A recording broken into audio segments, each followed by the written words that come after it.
off a for sale by owner sign. Is this the wrong number? No, you got the right number. I'll be there in a minute.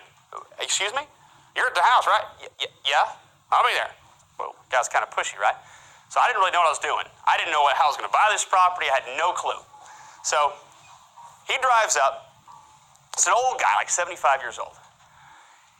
He's just a fast talker. He walks me around the property, and he says, well, how are you going to buy this? And I said, well, that's a mighty fine question.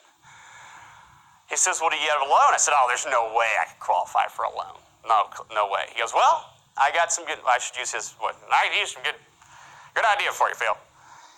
I'll finance the property. So what do you mean, I'll finance?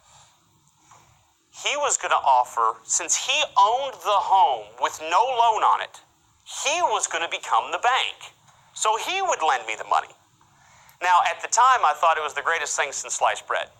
Now, later, I learned that he sold the property to me for higher than it was really worth, so it was a good deal for him to be the owner finance person.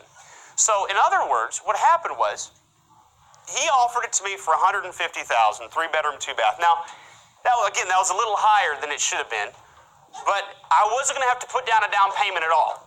I just would start paying him each month. Does that make sense? So here's how it worked out. No down payment, no bank loan.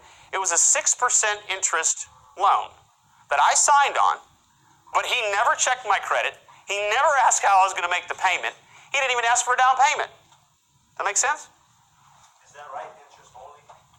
This was interest only. He was being ultra nice to me. Because I told him, I was like, man, I'm going to have some trouble with this payment if you make it too high. Because I didn't know what I was doing. And so he came back and said, well, I'll make it interest only for you. Interest only, it means it's going to be a lower monthly payment because you're not paying any principal. You're just paying the interest. When you have a mortgage, a part of it goes toward the principal, part of it goes toward the interest. Okay, so the total payment was $1,100. Now, I got to tell you, this was a quaint little house just south of Vanderbilt's campus in Nashville. And 3-bedroom, 2-bath like that would, at the most, rent for $1,000 a month. But here this thing I'm going to have to pay $1,100. So here's what I did.